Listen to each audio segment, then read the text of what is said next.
In a distant planet located on the outskirts of the galaxy, there was a black cat named Midnight. Midnight was a strong and curious cat, always yearning to explore new things. Every night, when the sky was filled with sparkling stars, Midnight nurtured dreams of adventures in the universe. One day, while Midnight was fast asleep, a strange spacecraft landed on his planet. A group of extraterrestrial explorers stepped out of the ship with a mission to study cats and their species.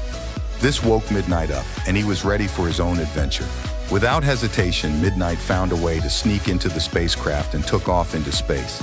He explored distant planets, traversed through areas of danger and mystery in the universe.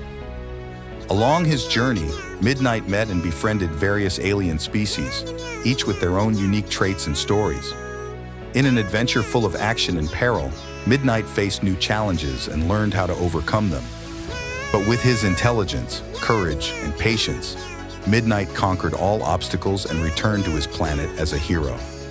Upon his return, Midnight brought back wonderful experiences and memories from his adventure in the universe. He became a symbol of bravery and the thirst for exploration, and his story was told and praised throughout the galaxy. Thank you for watching the video. Remember to subscribe to the channel to support me.